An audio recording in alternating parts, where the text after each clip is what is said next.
my name is Marcy Fosio. I'm an attorney with Fosio Law. We are a criminal defense firm here in Oklahoma City, and this is Emily Music. Hi. Hello. She's also an attorney here at Fosio Law.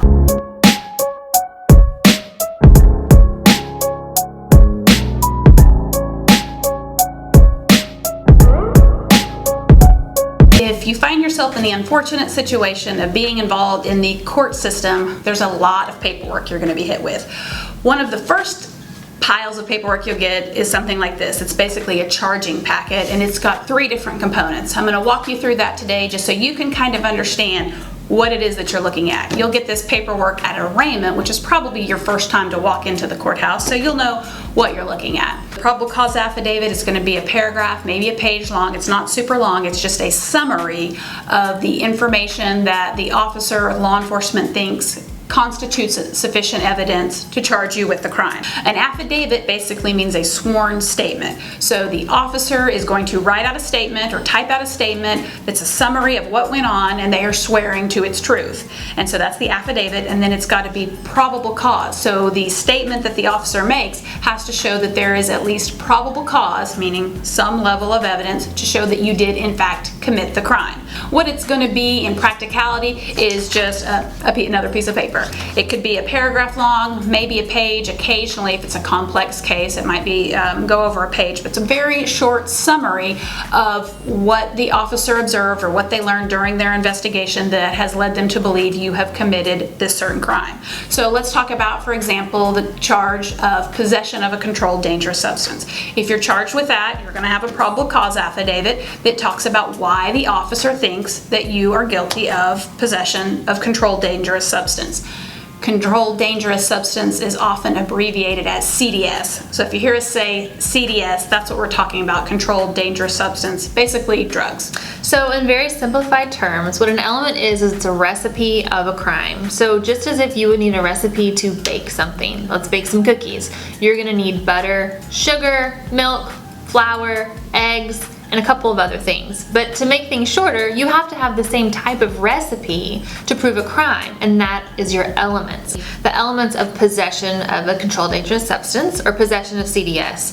So the first element is knowing and intentional. So I'm going to give you kind of a silly example, but I think it is the best example to understand what that knowing and intentional means. So let's pretend that you go to Goodwill and you buy a pair of used pants and you don't have time to take them home for whatever reason, but you put on that pair of jeans and you go walking down the street and a police officer comes up to you, and for whatever reason you end up having contact with that police officer. You agree to a search and the police officer finds a baggie of marijuana in the back pocket of those pants.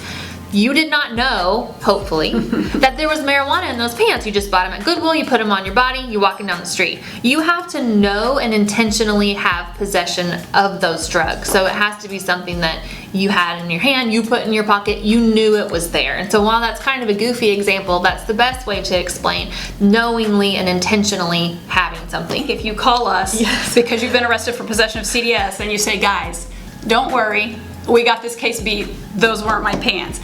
That's not going to go very far. People actually say that to officers pretty often, and I have never seen it actually result in a successful disposition of the case. No. So it will use that as a funny example, but you're not going to win by saying those aren't my pants. Or if you do, you will be the first person in history to win by saying they're not my pants. So you actually have to have possession of the drugs in order to be charged with possession of CDS, which is pretty obvious because the charge is possession of CDS, so clearly they have to prove that you possessed it.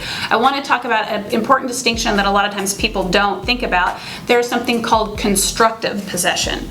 So possession doesn't necessarily mean you have to be holding the drugs right there in your hand. Right now I am possessing this pen because I'm holding it, but there's also something called constructive possession, and that basically means you have the ability to possess and control the item. So sticking with the pen example, when this pen is sitting right there, I don't have it in my hand. Even though the pen is right there and it's not in my hand, I still have constructive possession because I have the ability to pick it up. I have the ability to use it. I have the ability to control it. Same thing if you've got a pen in your pocket or a pen in your purse. Right now my purse is in a different room, but I still have constructive possession of everything in my purse.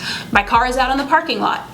I'm not holding it, but I still have constructive possession of everything that's in my car. So just understand that the element of possession doesn't mean they have to prove you're actually holding it. It could also be proven through constructive possession. And the final element that we'd be looking at is controlled dangerous substance. So you have to knowingly and intentionally possess a controlled dangerous substance. And what is considered a controlled dangerous substance is designated within statutory law. And so that would be another thing that we would address for you, is whether or not the substance that you have is controlled and dangerous. And just to be frank with you, most of the times if you're looking at a charge, officers are very well aware of what a controlled dangerous substance is, and it is likely that that element is going to be met if we've gotten to this point. And so we would just make an assessment as to whether or not, based on the statute, if the substance that you're possessing meets those requirements. Heroin, methamphetamine, PCP, marijuana, those are all controlled dangerous substances. Only 3 for the charge of possession of CDS, so it's pretty straightforward.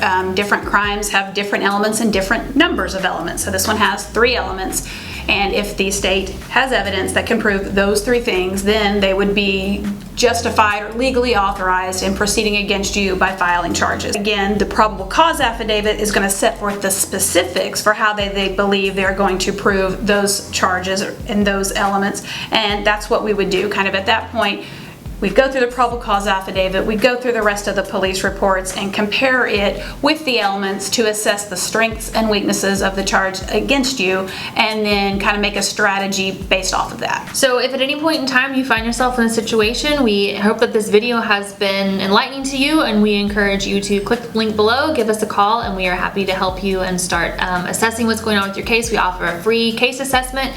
Give us a call. We're happy to walk through that with you and let you know what we can do to help.